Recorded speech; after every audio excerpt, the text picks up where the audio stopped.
We'll guide you through how to stretch text in Canva. If you find this helpful, don't forget to like and subscribe.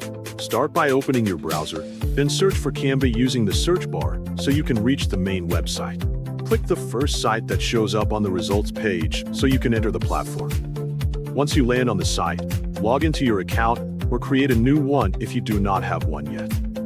After you are inside, look to the left side of the screen and click the Create button. A box will appear where you can type the ratio you want to work with. For example, if you want to make something in wallpaper ratio, type it in and select it from the list.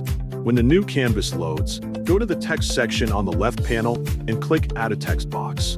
This will place a new text box on your canvas. Type the text you want inside that box.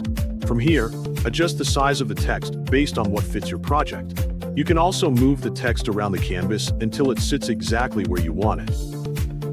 Once you are done placing it, duplicate the text layer to make another version of it. After that, select all the text layers together so you can work with them at the same time. Right-click on the selected layers and choose the option Download section. A small window will appear, and you need to turn on the transparent background setting so the final image has no solid background behind the text. Then click Download and wait for the file to save. When it is ready, drag and drop the downloaded image file back into your canvas so it appears as a single text layer. Now delete the original text layers you created earlier, since you only need the downloaded version. After that, double-click the text layer you added to open the Edit option and choose Freeform. This setting lets you change the shape of the text more freely.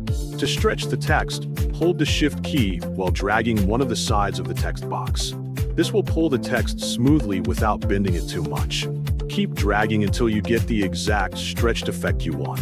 Continue adjusting the size and placement until the final result matches what you pictured for your project.